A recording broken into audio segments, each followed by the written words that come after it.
My name is Jenny and this is Senior Perspective. I'm glad you found my channel. Hope you enjoy. Let's talk about Sister Wives, part 1 of, not the tell-all, one-on-ones. That's right. Here we go. If you haven't had the chance to see my last video, I covered the first 20 minutes of the episode. So we're starting in at about the 20-minute point right now. I had 6 pages of notes on the first 20 minutes. I have 8 pages of notes left, so we'll see what happens. I don't know if this will be one video or 2, but let's get started. So we continue on with what the whole first 20 minutes was, which was talking more about Cody being in love with Robin, but not being in love with the other sister wives, a little bit of rewriting history. You're kidding, right? A little bit of exaggeration and hyperbole. And a whole lot of Cody talking. Shut up already. When he could have just used one sentence. Right now in the television show, Suki is talking to Christine. She probes out of Christine about the time when Christine realized that Cody had fallen in love with Robin. I think when he met Robin, I was one of the first people to point out, look, she's your soulmate. You need to acknowledge that she's your soulmate. Let's be honest and say, where do the rest fit in with your marriage now that you've met your soulmate? And that was like, whoa, what can you say? You know, blah, blah, blah, blah, blah. So our marriage itself wasn't great. So this is devastating. And it confirms what we knew before. Cody acted differently when he met Robin. Now, Christine was the last wife, so she hadn't seen him court another wife. But from everything we've heard and learned about the family and about Christine's courtship, Cody really only took her on as a wife because of her status in their church. What do all men with power want? More power.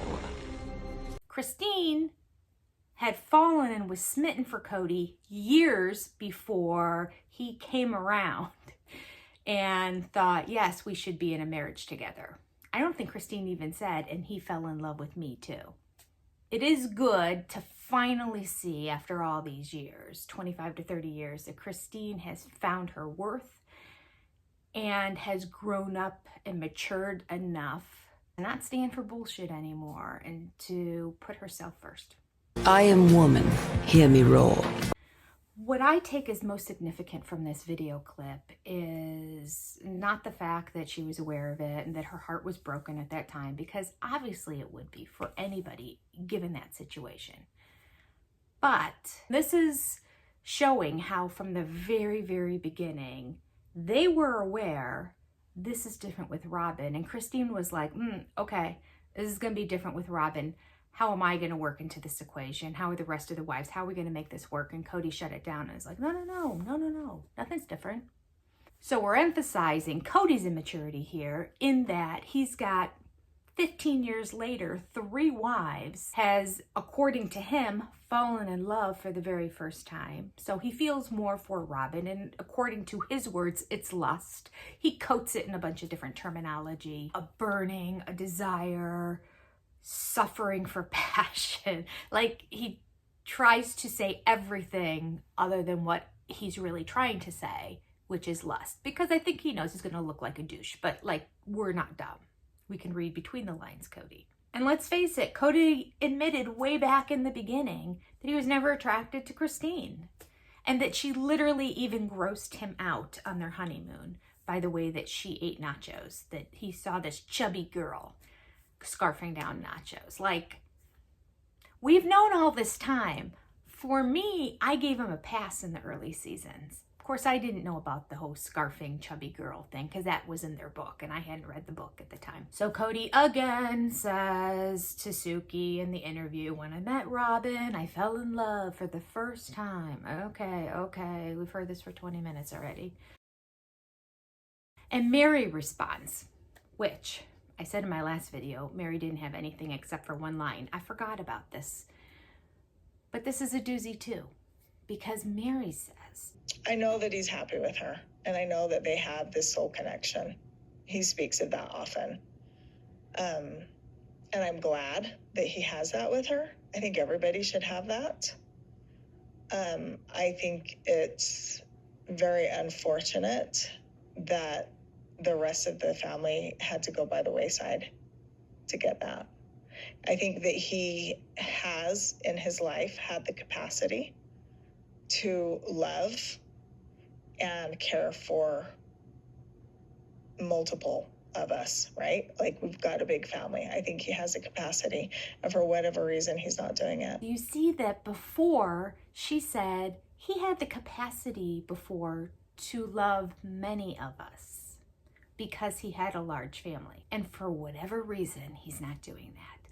So Mary is not just talking about the wives here. She's talking about everybody.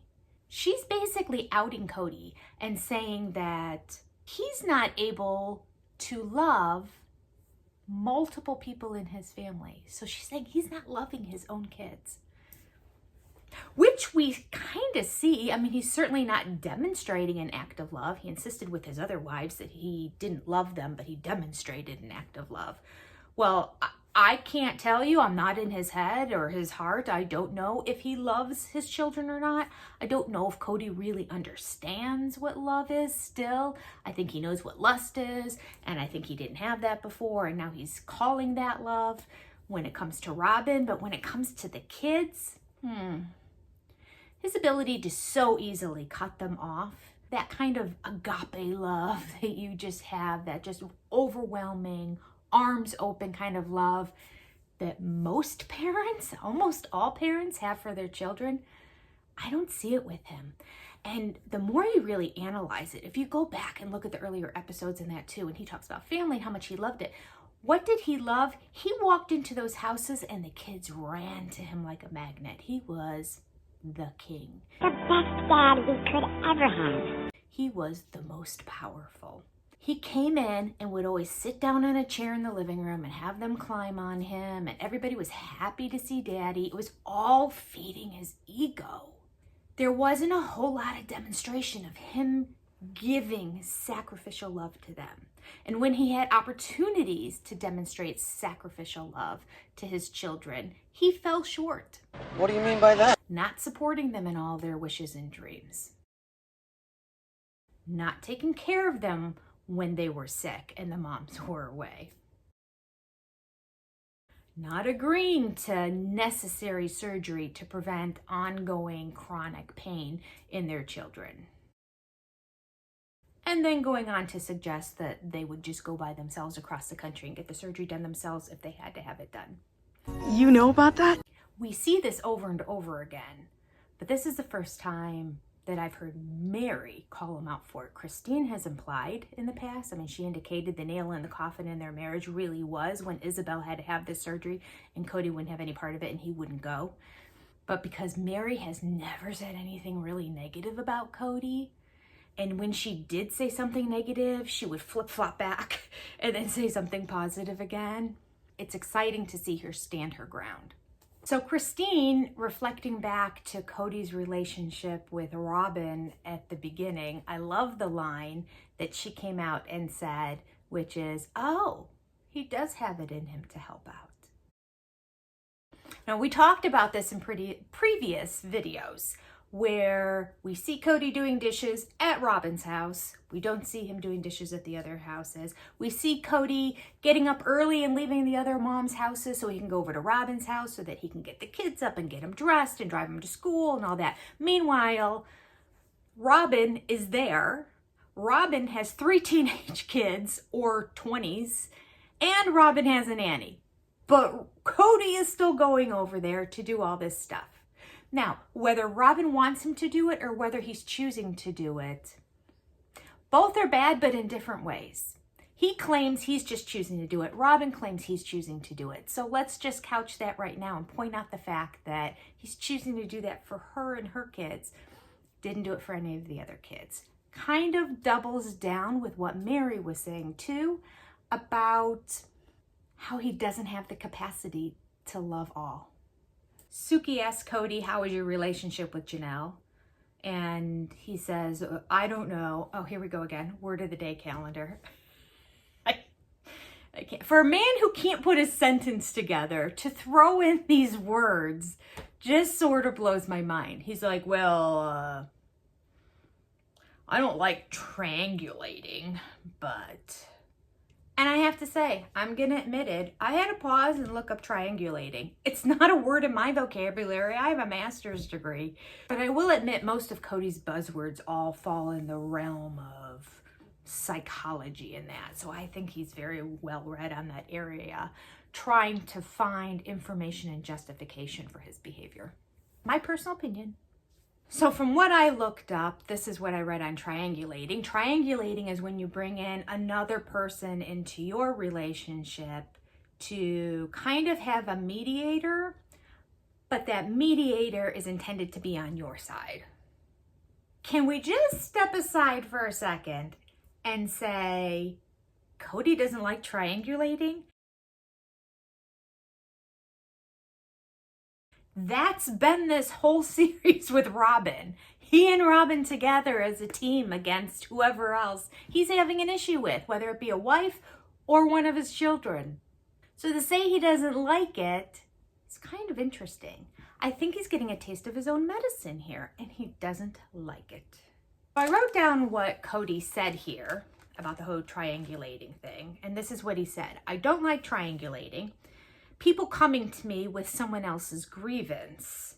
The point is, when I sit down with Janelle, I don't want to ask about all the kids because I don't want to be gossiping, so to speak. 10 years ago, I ran from house to house, sharing what's going on in each house, not gossip. It's just called being a family. Interestingly, this is not really triangulating. He and Robin together against whoever else it is. That is triangulating. He and Robin always meeting to talk to Mary. That's triangulating. But for him to say, when I go to Janelle's house, I don't want to talk about all the kids because I don't want gossiping. Doesn't want to talk about all the kids. So this is his excuse for not checking in on the rest of his children? It doesn't make sense. He doesn't want to talk about the kid. I mean, maybe because they don't like him, but they're his children. I would almost understand it if Janelle wanted to talk about Robin's kids and she had an issue with them or something, which I don't think Janelle has ever had an issue with any of Robin's kids. But let's just say, for argument's sake, she did. Then I guess I could understand, again, as he pointed out in the same response, this is sharing information about the family. So when he says, I don't want to talk about the kids, one, it doesn't make sense in triangulating unless he's trying to say that I don't want to talk about the kids because you're going to take their side and then it's going to be 2 against 1. Although the kids aren't there at the time. Everyone's going to have opinions. You're always going to run into people who have the same opinion as someone else. And that's not triangulating. I think it's like more of a gaining up. It's a classic example of Cody, Robin, and Mary all having to be together.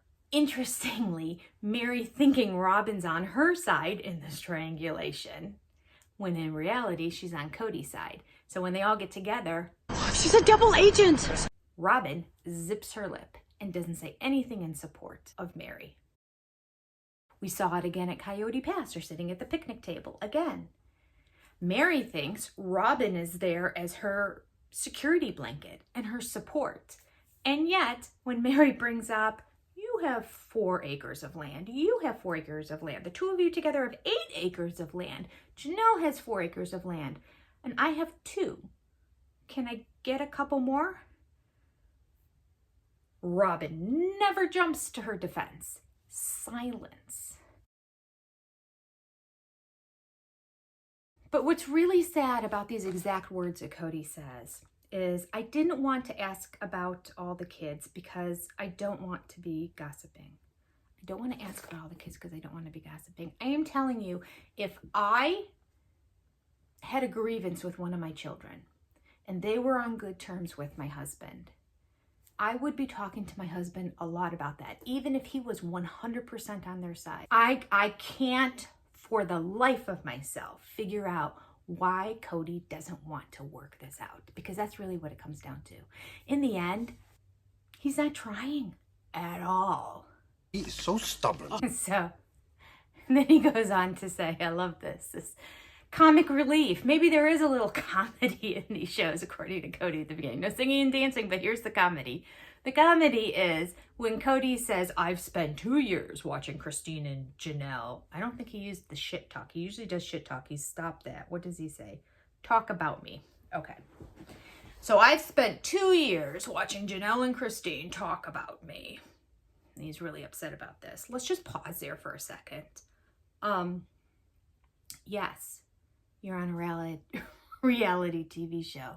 That's what you do. I don't understand. They're talking about me. He is constantly talking about them. Constantly. He talks about Christine more than Christine ever talks about him. And now Janelle is part of it. Yeah, but you know why? He spent 2 years really refusing to see their kids. He has created this bond between the two of them. It would sicken him to know that. But this is his doing. If he had an open door policy in that, I think Janelle would still be around, and I think she would be part of the family, and maybe Mary as well. I don't know. But Cody's stubbornness about Janelle's kids, coupled with his non-stop talking to Janelle about Christine, not at all focusing on his relationship with Janelle, has made it blow up. The work wife / ex-wife is talking to my other ex-wife. That doesn't sound like a blow-up sound. I'm so lame. So I'm like going, oh, love. For the love of God! This language. This is why those big words drive me nuts, and I know he's just looking them up to throw them out and to try to be. This is what he says literally. So I'm like going, quote, I don't want to ask about anybody else because I don't want anybody talking about me, end quote. I don't want to ask about anybody else because I don't want anybody talking about me. That doesn't make any sense whatsoever. Literally, let's break down that sentence. I'm not going to ask about any of the other kids because I don't want anybody talking about me. What does one have to do with the other? What does you inquiring about your children's lives and what they're involved in and what they're doing have anything to do with them talking about you? So my point is when I sit down with Janelle, I don't want to ask about all the kids, Right. because I don't want to be gossiping, so to speak. I don't want to ask about anybody else because I don't want anybody talking about me. Mm-hmm. Them talking about you has been your overall behavior in life. Them talking about you is probably the fact that they knew that you stopped over and saw Mom the other day. When they said, what did Dad ask about me, or what did you guys talk about? And Mom said, nothing. He didn't ask a question about you. That's going to get them talking about you, Cody. He's so dumb. Sometimes I just feel my blood boil when I listen to him speak. Then we have kind of a conversation between him and Suki. I think she's trying to clarify what he's saying, and he kind of cuts her off and then just keeps talking. So I'll just read it to you here. Cody says, what are they trash talking me about? They're trash talking me because they're trash talking me. Anyway, I'll let it go. They're trash talking me because I'm guilty. Actually, yes, I am, of not loving them. That's the guilty part. He says, that's the guilty part of it. It's where I can't. Oh, the syntax. Oh my goodness. But we know what triangulating is. So they're trash talking him because he's guilty, and he says, actually, I am guilty of not loving them. And yet we have all these flashbacks where he's like, the knife and the kidneys, all of those years loving you, wasted. You never loved them. That whole thing was drama. And scene. So he starts to say, that's the guilty part of it, it's where and Suki stops him and says, you're admitting, and then he interrupts her and he says, oh no. So I don't know, I don't even know if Suki was going to try to see what he's admitting to because he said no to it right away. I just found that really fascinating. And I'm like, this exchange, he keeps cutting her off and not letting her ask the questions. And I'm like, Cody, there's no way you could know what her question was going to be. It could have been anything. They're trash talking me because I'm guilty. Actually, yes, I am, of not loving them. Whoa, let's go back to that. That's the guilty part of it. It's where You're admitting? oh no, I got angry. And so I'm like, well, if we don't want to work on this, if we can't work this out, then I'm withdrawing this. So he says, oh no, I got angry. And so I'm like, well, and if we don't want to work on this, if we can't work this out, then I'm withdrawing this. To what are you referring? What is this? Again, we're using pronouns with no referential speech. We have no idea what it's referring to. We're just throwing out random pronouns. Cody does this all the time. They uses they a lot. We have no idea what a reference to. In this case, it's this. What's this? I don't know.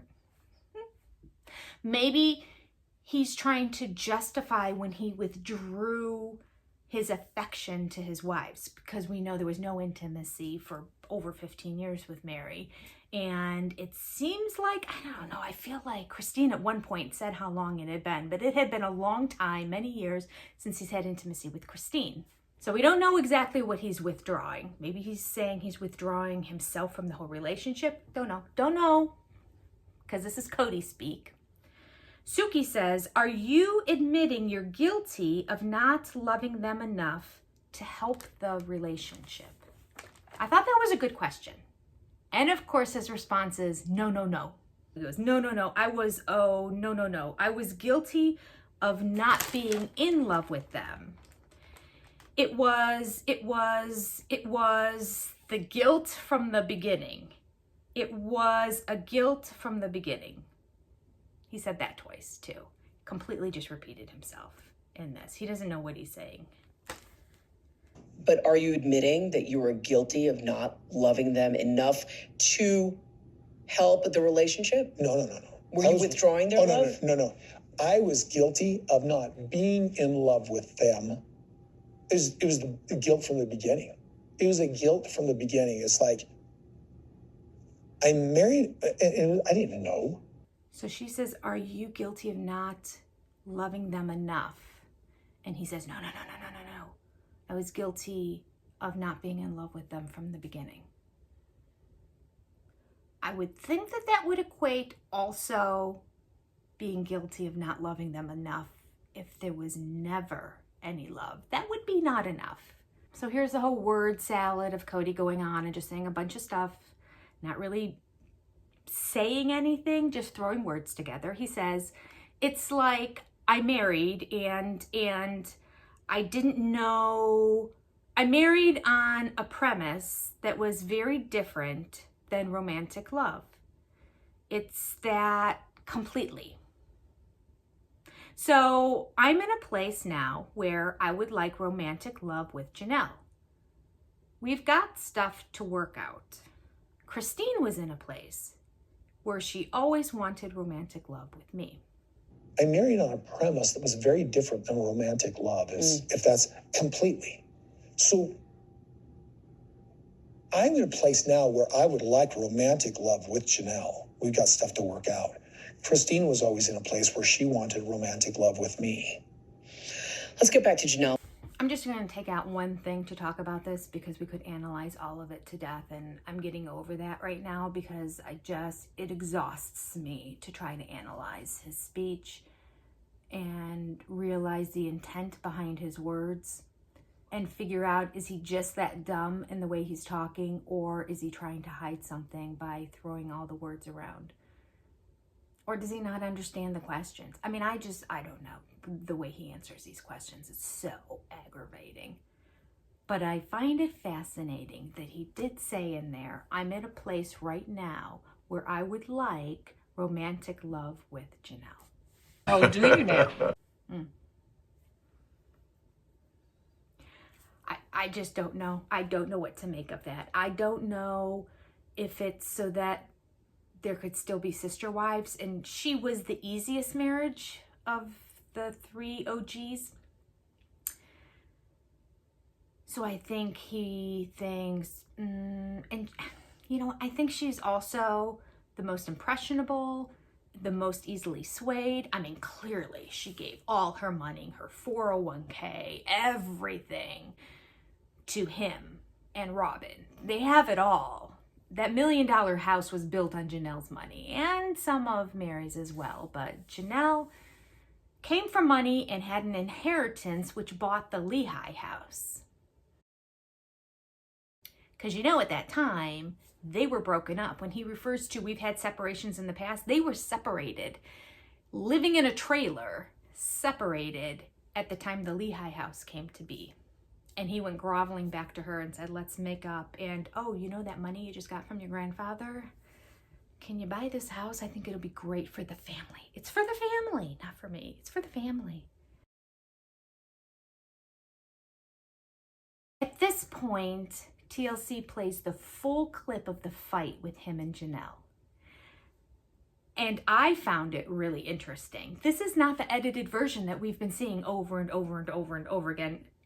And then the edited clips out of the edited version that they replay over and over and over again. It was the full fight. And now it made sense when Janelle threw out, "You're gaslighting me," and I'm thinking, everyone keeps throwing out the word gaslighting and they're not using it appropriately, and it drives me crazy. Cody uses it inappropriately, Janelle's using it inappropriately. I think her son used it appropriately at one point at a dinner table. But like, gaslighting is saying something to somebody else, doing things or saying things to make them think they're crazy. It all comes from the movie called Gaslight from a long time ago. I think it may have even been in black and white, where a guy makes his wife think that she's insane, and he would turn the gaslight things off and turn them back on, and she thought that she turned it off, and then he'd turn it back on, and he was trying to make her feel like she was crazy. So that's what gaslighting is. Okay, so let's just get that out there, because this is another word that's used many times in this season. It's gaslighting. But I judged Janelle and said she used the word inappropriately in a previous video, but she didn't, because there's this interaction where Cody was saying, "You said this," and she's like, "No, I didn't say this." And then he's like, "But you said this," and she's like, "I didn't say that either." And so they're going back and forth, and that's when she's like, "I feel like I'm being gaslit." Okay.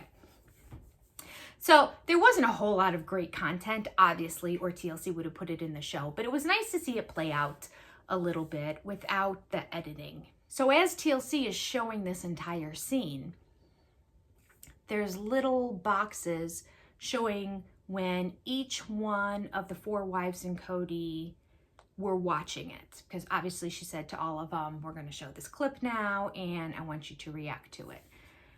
So don't you find it interesting that all of them were sitting there watching it? Christine seemed the most disturbed by it. But she can also act a little bit, so we don't know. I mean, but she also is the most emotional, so she would get the most disturbed by this kind of thing. Robin refuses to look at it.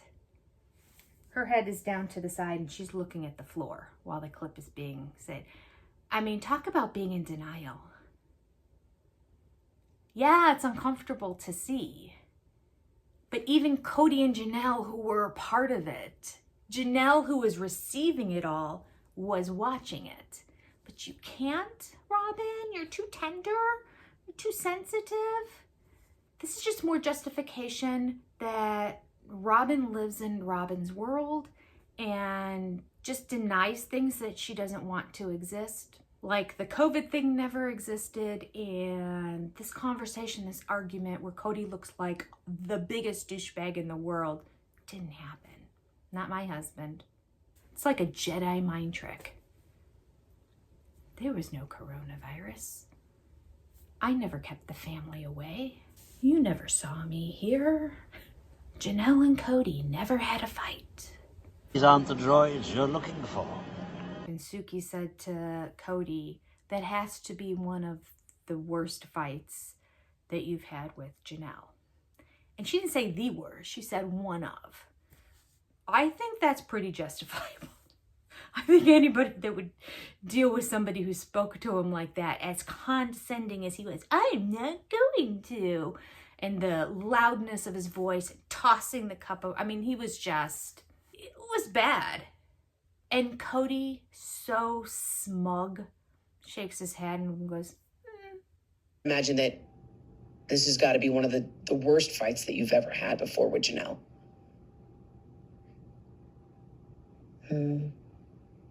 So you fought like this before? In 30 years, yeah, we've had a couple like that. Cut to Janelle being asked the same question, and she's like, oh no, that was the worst. It's never been that bad. Again, Cody rewriting history. But this is Cody's justification. So you know that he and Robin, as well as deciding we're going to go with the talking point that I only really fell in love with you, I never really loved them, so I didn't leave them or abandon them or do anything. I never really loved them, so how could I fall out of love with them?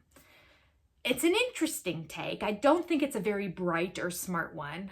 I think it's majorly going to come back to bite him in the ass. In my mind, it already has.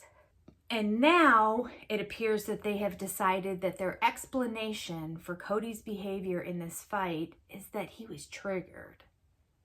He was triggered because he saw a Christmas tree. Janelle mentions to Cody that she's taken the Christmas tree to the Airbnb because he made fun of her Christmas tree. Let's just backtrack. He didn't say this. If we go back to the episode, he made fun of how little the Christmas tree was. And she explains, well, I'm going to take it to the Airbnb for Christmas. Now, they also made it very clear in there when he was really angry at the fact that they were going to be together for Christmas, but nobody was going over to his house. Now, mind you, not all the kids were invited. Only the moms and a couple kids could come spend Christmas with Robin and all of her kids. But Janelle was very clear. I remember Janelle was very clear. And I think Christine was very clear too, maybe in Salsa Brava when she talked to him about it. But I remember distinctly that clarification was made to Cody. We are not spending Christmas together. We are spending Christmas separate. But because I have the Airbnb for the week, we are going to get together afterwards. Because a lot of the kids will be in town, so this will give them an opportunity to see each other. Makes sense. Because we allow our children to have conversations. We allow our children to get on Zoom together. We allow our children to be in text chains. We allow our children to be siblings with each other. And yes, they love each other and they want to see each other. So we're going to get together. Cody says, I triggered really, really badly. She talked about the Christmas tree for this party they were going to have as a family, and it triggered me. Same thing that you would do if you were maybe 5 to 7 years old and you didn't get your way. But it's just shocking to me that Cody justifies his behavior in all this. He doesn't say, I can't believe it. I can't watch it. It makes my stomach turn to see how I behaved. I'm ashamed. I'm embarrassed. I should have never acted that way. That's not me. That's not what I usually do. You know, I'm so sorry. None of that was said. He just said, I was triggered. I was triggered by that tree and knowing that they were going to get together for Christmas. And then we cut to Robin, who repeats the exact same thing. But she like doubles down on the lie of it all by saying, oh yeah, well, Cody was upset about that. Meanwhile, she wasn't even there, right? She's not even present. So all she's doing is regurgitating what Cody's told her. He told me that when he saw the Christmas tree and he realized, and she sat there and said she was taking it over to the rental to spend that time with Christine. With the tree, it really upset him. And I know that was one of the triggers, I guess you'd say, for him. And she says Cody was triggered about the Christmas tree and knowing that they were getting together for Christmas. They weren't getting together for Christmas. They were doing Christmas separately. So it's just a lie. Cody is mad and stomping his feet and throwing a temper tantrum. Maybe, possibly, because he could, I don't know. It's a stretch. But maybe he has enough self-awareness to realize this is all happening apart from me because of what I have done and what I have said and what I continue to do. No, I don't think so. No. Cody has had his wives on little puppet strings for all these years. And now that some of those strings are being cut, he is freaking out. He goes on to justify it a little bit more by saying this. It escalated because I've got a lot of, contempt for the way she treated me. The way she treated you. You got this upset over the way she treated you. What did she do? What did she do? All she did is maintain friendships with your ex-wife, who was her sister wife. It's not like you're the new girlfriend and you're going back and finding his ex-wife and creating a relationship. They have been sister wives all these years. And in the past 5 years have grown pretty close together in that. Christine has raised all of Janelle's kids. Whether Janelle and Christine were best buddies during that time or not, that is a bond. Kody doesn't understand any of that. But he doubles down and justifies his behavior because of the way Janelle was treating him. And I think that, I'm accusing them. They say, no, we're not doing that. But I think they're trash talking me because it makes, if I'm small, it makes them feel okay for how they've treated me. But he says, they say, no, we're not doing that because I think they're trash talking me. So I guess he put those in the wrong order, but I think what he meant is, I think they're trash talking me, but they're telling me, no, we're not doing that. That's the only way that sentence would make sense, is if we flip the word order. Because it makes, if I'm small, it makes them feel okay for how they treated me. It makes them feel okay for how they treated you.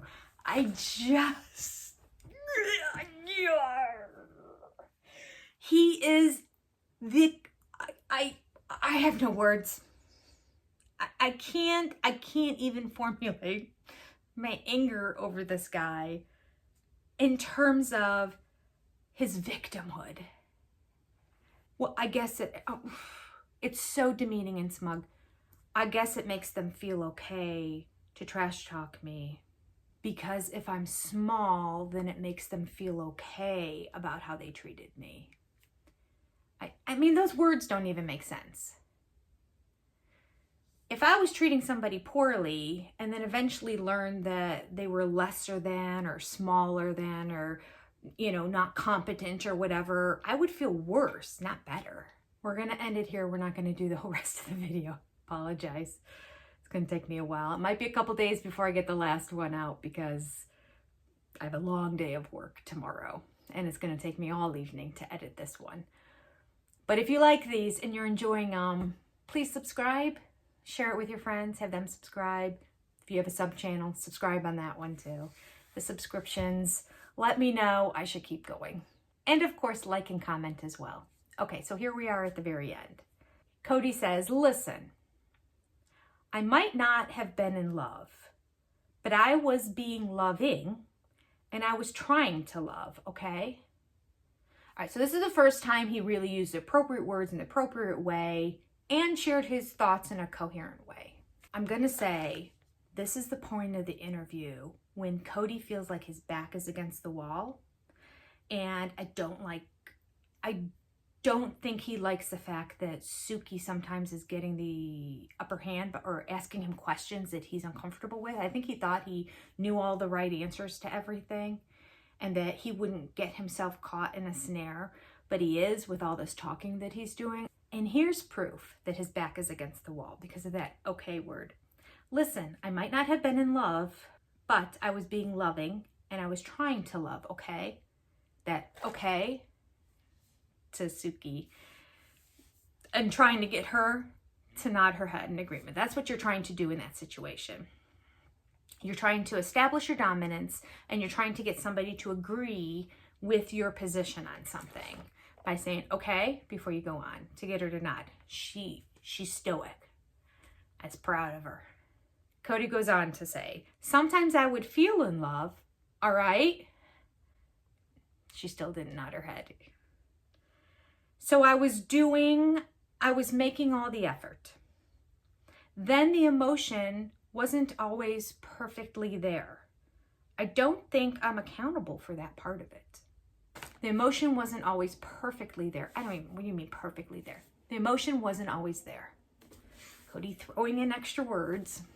The emotion was there or the emotion wasn't there, Cody. Was it there? Was it not there? So he's claiming, listen, I tried to act like I was in love, but I didn't feel it. The emotion wasn't there. But he ends this with, but I'm not accountable for that. All right, let's say you're not, Cody. Then who is? Whose fault is this? Who's accountable? Of course you're accountable, Cody. You don't keep going on and faking it all this time. You have a conversation. You're accountable for not saying something. You're accountable for not sitting down with them and saying, I'm struggling with the fact that I'm not feeling in love with you. What can we do about this? How can we work this out? I mean, I do think that there are wives that are going to be like, okay, well, it's going to look like this now going forward. I don't think they should, but I think that they would have. But he's made this whole clusterfuck because of his lack of communication and his lack of accountability. All right, we're ending it there for today. Thanks for watching. I feel like I need to take a shower. Yuck. This guy brings the worst out in me. I'll see you next time. Have a great day. Bye.